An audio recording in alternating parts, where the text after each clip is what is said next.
Artificial intelligence is a field of computer science dedicated to creating systems that can perform tasks that typically require human intelligence. These tasks include learning, reasoning, problem-solving, perception, and language understanding.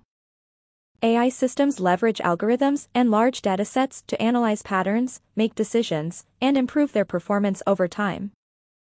There are two main types of AI. Narrow or weak AI, which is designed for specific tasks, and general or strong AI, which aims to exhibit intelligence comparable to human beings across a broad range of activities. Machine learning, a subset of AI, involves algorithms that enable computers to learn from data and make predictions or decisions without explicit programming. Deep learning, a more advanced form of machine learning, uses neural networks inspired by the human brain structure to enhance learning and decision-making capabilities. AI applications are diverse, impacting industries such as healthcare, finance, transportation, and more. As AI continues to advance, it holds the potential to revolutionize how we live, work, and interact with technology. Subscribe to be the first to see upcoming videos.